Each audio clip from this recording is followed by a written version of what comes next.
याला तर म्हणतात स्वतःचे पैसे देऊन स्वतःचे जिरून घेणं. तर कसं काय पब्लिक, तर मी ओमकार मग आलो कॉलेजला. आपला प्रॅक्टिकलच्या पेपरचा दुसरा दिवस होता. मग आपल्या हॉलमध्ये शाळेजवळ हॉलमध्ये येऊन पेपर वगैरे मग लिहून घेतला 1 नंबर होण्याचा. मग निघालो आपण कॉलेजवरून घराकडे जाण्यासाठी. आज होता एसपीचा पेपर. मग आपण आलो ढवळे कॉर्नरला. ढवळे कॉर्नर आल्याच्या नंतर ऑटो बघून मग आपण चलो गावाकडे.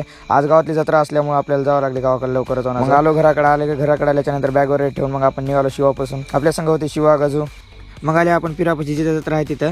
मग ते कमीत कमी किवळावून 1 ते 1.5 किलोमीटर दूर आहे. मग मंदिरात येऊन मग दर्शन वगैरे घेऊन मग भूक लागली होती. खिचडी वगैरे खाऊन घेतल्या. मग आपण मग खिचडी खाल्ल्यानंतर एक लस्सी, एक कोण वगैरे मग तिथे एक गेम आलता पैशाचा. ते गेम खेळून बघा म्हणलो, आपल्याला लग बघा म्हणलो. 25 दिन में पैसा डबल तर आपला होता काय, आपल्याला रुपयाला नाही काय नाही, आपलं नशिबाधीच गांडू आहे. बाकी ते सगळं जाऊ द्या पब्लिक. आपला गॉगल कसा दिसायला सांगा, आपण जत्रेतून घेतलाय आज. पुऱ्या जत्रेमध्ये हेच एक मोठा आगासपाना होता. मग आपण पास लगेच काढ मग बसले आपण. आगासपाना चालू झालेला आहे. आपण बघू शकता पब्लिक, तर पुरा व्ह्यू असा 1 नंबर दिसू लागला वरून. आपल्या संघ आपल्या बाजूला आवी पण होता. खूपच दिवसाच्या नंतर गोविंद आणि आवीची भेट झालेली आहे. त्यासाठी त्यांचे एक फोटो वगैरे काढून घेतली. मग राईट डबल आले आपण. डबल बसल्यास दुसरीकडे काय मजा नाही गेली. मग या बारीस आपल्या संघ दशरथ आणि शिवा होता. मजा तर बकळ येऊ लागली. स्वतःचे पैसे देऊन स्वतःची जिरून घेणं. मात्र मजा तर एवढी नंबर 1 आली की नाही. हे कमीत कमी 4 ते 5 बार खेळले आम्ही. हे एक काय की याचं नाव माहित नाही. याच्यामध्ये बसावं म्हणले, आपल्याला काय बसून 4 ते 5 वाजले होते. मग जत्रेचा माहोल तर थंड झाला होता पब्लिक. मग निघालो आपण आपल्या घराकडे. मग भेटूया पब्लिक उद्याच्या मिनी ब्लॉग मध्ये. दुसरा ब्लॉग बघायला विसरू नका. उद्याचा पुस्तेचा ब्लॉग आहे आपला, फॉलो करून जा मग.